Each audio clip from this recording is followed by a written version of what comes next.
And so this scummy cheater got caught being unfaithful in the most unexpected way.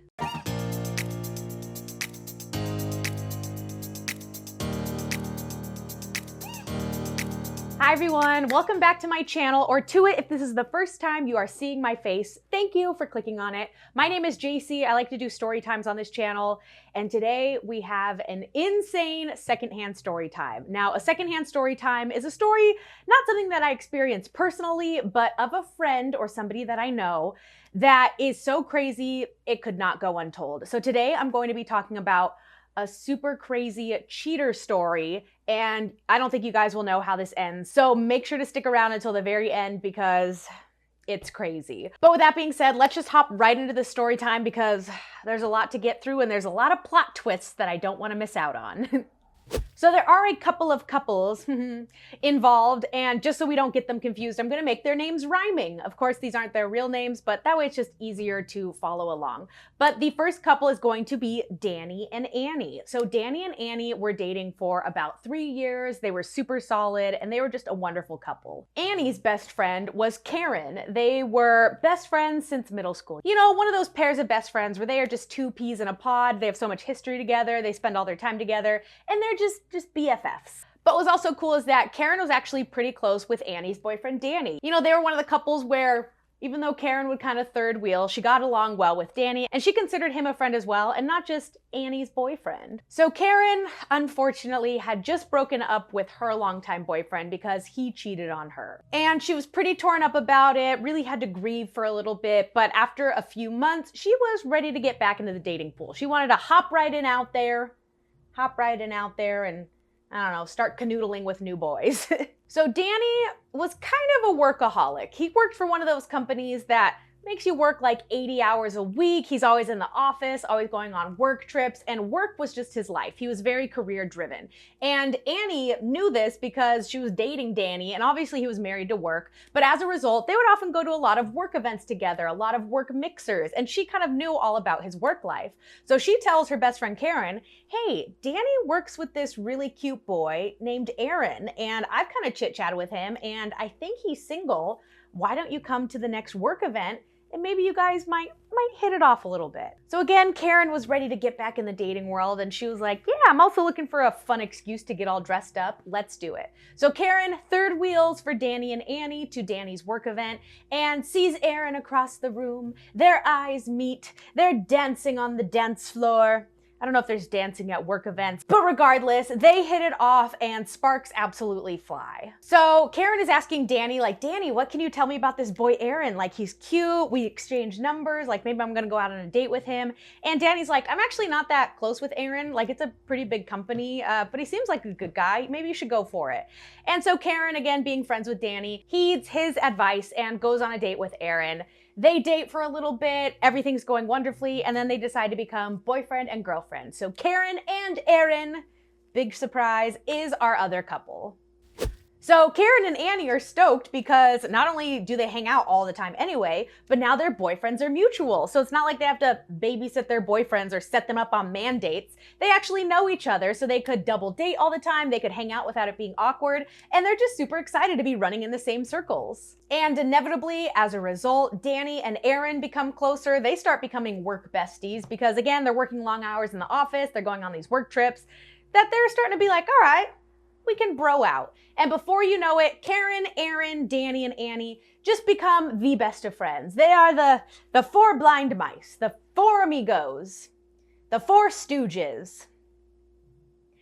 Clearly, I can't think of a famous threesome. That's not the right word. Trio? What's a famous quartet? Famous foursome? Anyway, they just became the best four friends in the world. That's all you need to know. But soon things go sour, at least with Karen and Aaron. They had been dating for a few months. Things were going well. But Karen started to get a little suspicious that maybe Aaron was cheating on her. And she kind of struggled with this thought because she kind of felt he was getting more distant. She started to feel like he was working late hours, maybe staying later in the office than what he actually is. Maybe something's happening on these work trips. But she kind of had to remind herself, I just got out of this relationship where he cheated on me. Maybe there's still some residual suspicions that everybody's cheating on me. So she tried to kind of assuage those feelings and be like, no, he's a good guy. He would never do that to me. But again, she just has that sinking feeling that something's up. He's turning his phone over at dinner and kind of always keeping his phone in his pockets. He's always working late. And sure, they're both workaholics, but it seemed like he was just working a little bit too much. So she goes out to lunch with, again, her besties, Danny and Annie, this time without Aaron. And she kind of asks Danny, do you know if something's going on with Aaron? We have this history. I feel like I can trust you. Just be real with me. Is something going on? And Danny assures her, no, we work so much. Again, we're both trying to get promoted. We're both trying to work our way up in the company. We just really work that much that he's probably under a lot of stress. And Danny's saying, I'm feeling it too. I haven't been able to spend as much time with Annie because of this. So trust me, Aaron's a good guy. He would never do that to you. He is crazy about you. And he's honestly just probably a little stressed about work. So Karen's like, all right, I believe that. But I am going to test it. So Karen tried to disguise some shady Snoopy behavior with a good and romantic deed. So she decides to bake Aaron his favorite dessert, a creme brulee, a banana cream pie, a plate of Jell-O for all I know. But she decides to show up at his office during these times that he's working late, kind of in her heart expecting him not to be there. Again, those residual effects of being cheated on. She's like, he's not gonna be in the office. He's with some other girl gallivanting at a bar. He's not gonna be here. So she shows up with her chocolate mousse cheesecake to his office. And sure enough, Aaron's there on his laptop, typing away. Sure enough, there are other employees there, tip-tapping away on their computers. And she gives him her dessert. He's very gracious. And she's thinking, wow, he's really not cheating on me. And I'm actually a terrible person for not only thinking that about him, being suspicious, but also not supporting him in all of his career endeavors. Maybe I need to be more understanding and respectful of all the time he's committing towards his career. So Karen kind of has a flip of the switch of the mind, realizing that her boyfriend is just a workaholic. He was the kind of person where he'd come over to visit and watch a movie, but he'd ask to log into her laptop so he can check his work email so he didn't fall behind. That's just the kind of person he was, and she really started to accept that about him. But over time, those weird little feelings kept creeping back. He'd come back from a work trip and be distant again, kind of hiding his phone, kind of avoiding the details of this work trip. And deep down, she was like, something is up. This guy isn't being real with me. So instead, she just goes on a little lunch date with just Annie, no Danny. She's like, Annie, I don't know, something is just weird. And Annie, again, being a BFF and not being the voice of reason, but just trying to support her best friend, is like, listen, you didn't get this advice from me, but if you're not sure, just, I don't know, go through his phone maybe, and just kind of assuage those suspicions. And so Karen's like, I don't want to snoop. I want to respect his privacy. But what he doesn't know won't hurt him. So one day she's over at Aaron's house and he decides to hop in the shower. And she's like, okay, this is my opportunity now. I'm going to find some dirt on him. Goes to check his phone, which is on the counter, and he has Face ID enabled. Can't log in through his phone. But what is also available to her was actually his Apple Watch. So his Apple Watch has all of the same information as his phone. She grabs his Apple Watch, quickly goes, runs in the living room, and is like, all right, I got a few minutes to check everything that I can. I'm going to find something. So Karen breaks the #1 rule of trust in a relationship and goes through her boyfriend's Apple Watch, which is essentially his phone. So her first thought is to go through the messages. She starts scrolling, checking every conversation that she can. She starts searching for keywords like sex, hook up, flirt, love, I don't know, keywords like that, and found nothing in his messages. She goes over to his Instagram real quick, goes through his DMs and says maybe he's smarter than he looks. That's mean. She knew he was smart. But she's thinking, okay, maybe he's not dumb enough to be texting women, so she goes through his Instagram DMs. It's nothing. If anything, he's wishing football players good luck in their next game. Nothing on Instagram.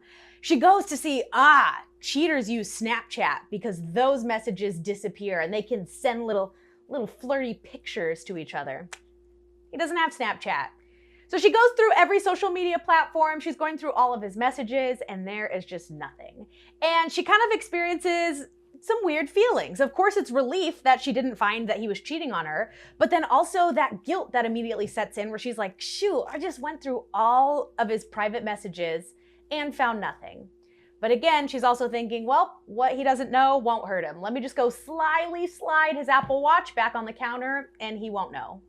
And I'm kind of making Karen out to be the villain of this story, but you have to keep in mind, because of her last relationship, she truly is a victim of all of this trauma. She faced so much gaslighting and infidelity that she just kind of lost all trust in men. So despite not finding anything on her Apple Watch, she's like, there's still one more medium I haven't checked, and that's his email. If you remember from earlier, Aaron does log into her laptop to check his work emails every now and then, and she's like, he's still logged into my laptop. Maybe there's something I can find in there. She puts on her FBI hat and goes searching through all of his emails. That was another dead end because it was just his work emails. It was all of the work that he's been doing over all of these months that, again, it was just validating everything he does is just for work and for his career. That, again, she just feels so guilty and is like, all right, that's it. I'm done. There is nothing here. I can trust my boyfriend. He is being honest. He really is stressed. And I think I need to reflect and evaluate why I feel the need to snoop, why I have so much distrust in him. And so luckily, that's what Karen committed herself to for the next few months. She did seek a therapist. She started to heal from that emotional trauma and really kind of finally get over the grief that she faced being cheated on, and was in such a much better place with her new relationship. And so part of her next step in her healing process was actually recommended not only by her therapist, but also by Danny and Annie, who again were her best friends that kind of knew what was going on, that she had all these suspicions, that they all recommended she comes clean to her boyfriend Aaron and just tells him all of the things that she did, but also how far she's come in, I don't want to say forgiving him, but also really healing from that distrust. So Karen sits down with Aaron and says, hey, I just wanted to let you know that a couple of months ago, I did go through all of your messages. I did go through your emails because I was just convinced you were cheating on me. Now, I realize in hindsight, you absolutely weren't, and that it was my own emotional trauma causing me to do those things. But I just wanted to apologize. I just wanted to let you know that I am on the path to fully trusting you, and I want you to fully trust me moving forward. And so she thought this was the right thing to do, to tell him. But Aaron did not take it well. He was very upset that she breached his privacy, that she didn't trust him all along, and that some of those late night visits to his office was really just a ploy to catch him cheating. And he was so upset, he gets up, he leaves, and kind of ghosts her for a couple of days. So here's Karen trying to hold on to this relationship because she's trying to do everything she can, not only to heal herself, but to move forward this relationship. She was crazy about Aaron, and she realized she inflicted all of this harm. She's trying to win him back. She is calling him, texting him. He is not responding at all. And she's left in limbo of like, are we even still together? Is this a breakup? Like, did you just need some space? What is going on? So she goes back to Danny and says, Danny, like, you've grown really close to Aaron, you know, maybe you can talk to him and tell him, I'm really sorry. It'll never happen again. I will do anything to salvage this relationship. I'm absolutely crazy about him. And Danny says, sure. Karen, you are one of my good friends. I've grown pretty close to Aaron, but I think you guys are perfect together because Aaron is absolutely in love with you too. He will forgive you. He just needs some time, but let me talk to him and see what's going on in his head. And whatever Danny said to Aaron must have worked because Aaron calls back Karen and says, I'm sorry I flipped out. It just caught me off guard because I've just been so stressed that this added another layer of stress. But I want to get back together. And I really just want to move forward with as much trust in each other as possible so that we can finally just progress this relationship as normal couples do. So they do well for the next couple of months. Karen is fully trusting of Aaron. She has really turned a new leaf internally and is just really happy with the progress of their relationship. But then COVID hit. and the world was thrust into a global pandemic that was unprecedented not only for relationships, but also the corporate working environment. Danny and Aaron were so tied to their work that now all of a sudden they were working from home. They were separate from each other. Everybody was just holed up in their apartments trying to survive not only the mental trauma of this pandemic, but also how to keep their jobs, how to adapt to working from home, and how to navigate Zoom, because I remember that kind of sucked. But Karen found the pandemic to kind of bring them closer together. You know, they didn't live together, but they were staying together. They were staying within each other's bubbles that, you know, they'd kind of switch off between apartments, working from home with each other just to maintain that companionship during this difficult time. But what was interesting is that Aaron started to go back into the office. A little too early, if you ask me. Or Karen. I'm not Karen. So again, this was during a time where we could barely go grocery shopping without double masking and wearing gloves. Restaurants were shutting down. All small businesses were on the verge of closing for forever. And here Aaron was being asked to go back into his corporate office when he could do his entire job from home. That again kind of raised her suspicions. But Karen, being a new person, didn't want to jump to conclusions. And she kind of briefly mentions to Danny, like, yeah, kind of crazy you guys are going back into the office. And Danny's like, what? We're not allowed to go back into the office. That thing is closed down and locked up. And Karen's like, that's weird because Aaron said he's been going into the office. And Danny kind of backtracks and says, oh, yeah, that makes sense for Aaron because he has to go collect some of his technology, you know, pack up his desk, and maybe they just have stronger Wi-Fi and Ethernet there that makes a little bit of sense. But to Karen, that was suspicious. It kind of sounded like maybe Danny was covering for Aaron because he kind of laid it out that nobody's back in the office. That's ridiculous. You go outside and you die. Oh, never mind. Aaron can go back into the office. Yeah, that's totally normal. So Karen's suspicion bells start ringing off. She asks Aaron about it, and he kind of confirms that he has to go back to the office for technology, for stronger Wi-Fi, because he still has to work as many hours as possible, but working from home was becoming so mentally demanding and exhausting that he just kind of needed that escape. And nobody else was there, so it was safe. And Karen tries to understand. So Karen and Aaron are working from home one day. Aaron goes to the bathroom, whatever it is, and his work laptop is just going crazy. There are so many notifications on his desktop, and there's one specific sound just going off and off and off and off and off and off. He's in the bathroom. Karen's also trying to work from home, and she's like, oh my God, let me just go mute his laptop. He doesn't need to hear the notifications. He's gonna be back on his laptop in 5 seconds. Turn off the freaking sound. So she walks over to his laptop, goes to hit mute, but sees some Slack notifications popping up on his desktop. If you don't know what Slack is, it's basically a communication platform for a lot of corporate offices. I used it when I was a marketing manager, and it was just a way to post messages, talk to all of your coworkers, and stay connected within your office community. But what was popping up on these Slack notifications were somewhat explicit messages from a female coworker. These messages were saying, I had such a good time last night. I can't wait to see you again. I was thinking about you during our Zoom meeting and watching your little square and thinking I can't wait to have you again. Eureka! Karen found the gold mine of all of her cheating suspicions.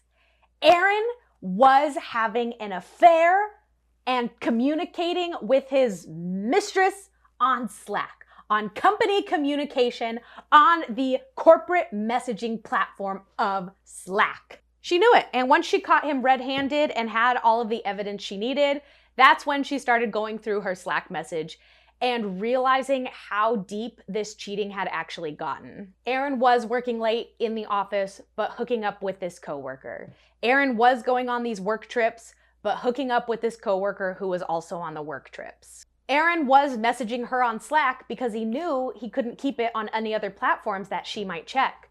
But what really made Karen's heart and stomach sink was how she saw a message to this woman, this female coworker that he was cheating with, that Danny had warned him that she, Karen, his girlfriend, was suspicious of him cheating, and that they had to take all of their messaging off of text messages and onto Slack. the corporate communication platform that he knew she wouldn't check. So remember earlier when I said Karen went out to lunch with Danny and Annie and asked Danny, hey, is Aaron a good guy? Can you tell me if anything's going on?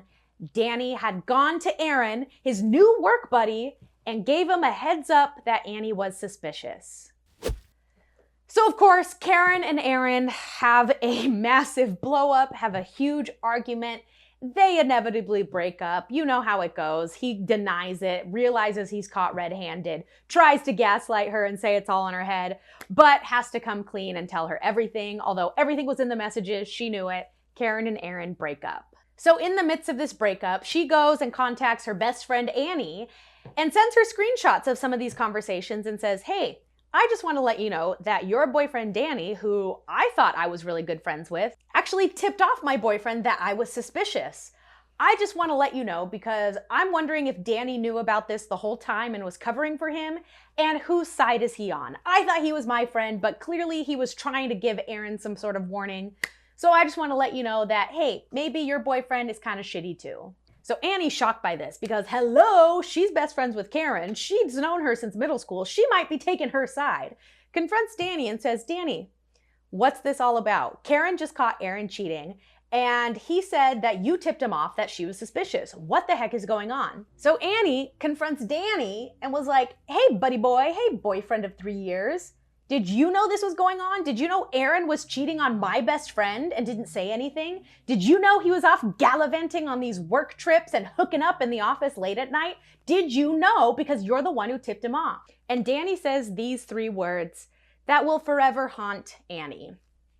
Danny answers her, boys will be boys. What the fuck is that supposed to mean? And that's what Annie said. She's like, what does that mean? You were allowing all this to happen? So you actually knew? You're admitting that you knew? But then she's also thinking, does that mean you're doing the same? You were not only defending his actions, but you also weren't assuring me that you aren't doing the same thing. So now all of a sudden, Annie becomes suspicious of her boyfriend. And she's kind of at this moral crossroads because here Danny is essentially admitting that he was covering for his work buddy who was cheating. But she's also thinking, WTF, are you cheating on me too? So now knowing that their code language is over on Slack, she goes over to her boyfriend's laptop. Luckily, they had been dating long enough that she knew all of his passwords. She knew how to get into his computer. So she goes over to his Slack app and finds the golden goose, the cash cow of more cheating evidence that her boyfriend of 3 years was also cheating on her. But not with a coworker. Annie went to Danny and Aaron's private messages and realized that they were sharing a room together because on these work trips, they were now work besties. Aaron would message Danny and say, hey, can I have the room for 2 hours? Myself and this coworker are gonna hook up, but remember, shh, keep it on the DL. So maybe go down to the bar and make it look casual. I don't want anybody else knowing. But then Danny would message Aaron and say, hey, I just met up with this girl at the bar. Can I have the room for the next 2 hours? They were in cahoots, cheating, and covering for each other. I just spit because that's how insane it is. So they were both doing the deed on all of these work trips, covering for each other, and hoping that their prospective girlfriends wouldn't find out because all of their secret language was happening on this corporate communication app that they hoped they would never check. What's also interesting about this is I had Slack for work, and I'm pretty sure your boss has the legal power to check everybody's messages. I could be wrong, and they could toggle that off, especially for like a big corporation. But I'm pretty sure that is not a safe app to keep all of your dirty text messages on, but I could be wrong there. But of course, Annie sees all of this. Annie and Danny, of course, break up after a big, messy, blow-up argument. And so, as an epilogue, Karen and Annie became single again. Here were 2 best friends that were part of this amazing quartet in terms of double dating and their couples being best friends.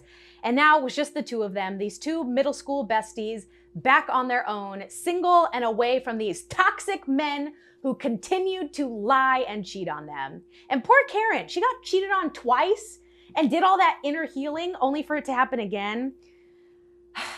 I hope she's okay, because that was a couple of years ago, since the pandemic happened, and I hope that they're doing well. I know the Annie of this story, and I know she is in a new relationship. She is happy, healthy, and thriving. And honestly, these two women are clearly better off without these two men, are aware of all the red flags in relationships, and are just doing so well in their new lives that Aaron and Danny can go fuck themselves. But that is the crazy story of how these two men, again, two, did you guys expect there would be two villains in this story? Of how they got caught cheating on their girlfriends through Slack. Absolutely crazy. I had to tell you guys this story. I know it was a little bit longer, but I had to get all the details so you could see how maniacal and well thought out they thought their scheme was, but how they were still caught. Thank you guys so much for listening to this story time. If you enjoyed it, again, give it a thumbs up. It really helps me out. Or comment, any kind of engagement, in case you liked it. But the best thing you could do is subscribe so you can join me for future story times. I'm trying to hit 10K followers before the end of the year. So I would appreciate you guys hitting that little red button if you aren't already subscribed. But I thank you guys so much for watching, and I will see you in the next story time. Toodles! And that's because he is a cheater, pumpkin eater, had a wife and couldn't feed her. Had a wife and couldn't eat her. Cheater, pumpkin eater, had a wife and couldn't keep her. Had a wife and couldn't keep her. Or is it Peter, pumpkin eater? Peter, pumpkin eater, had a wife and couldn't keep her. Or is it Peter Piper picked a peck of pickled peppers? Which one's Peter? What are these nursery rhymes? Anyway, he was an unfaithful piece of shit. Moving on.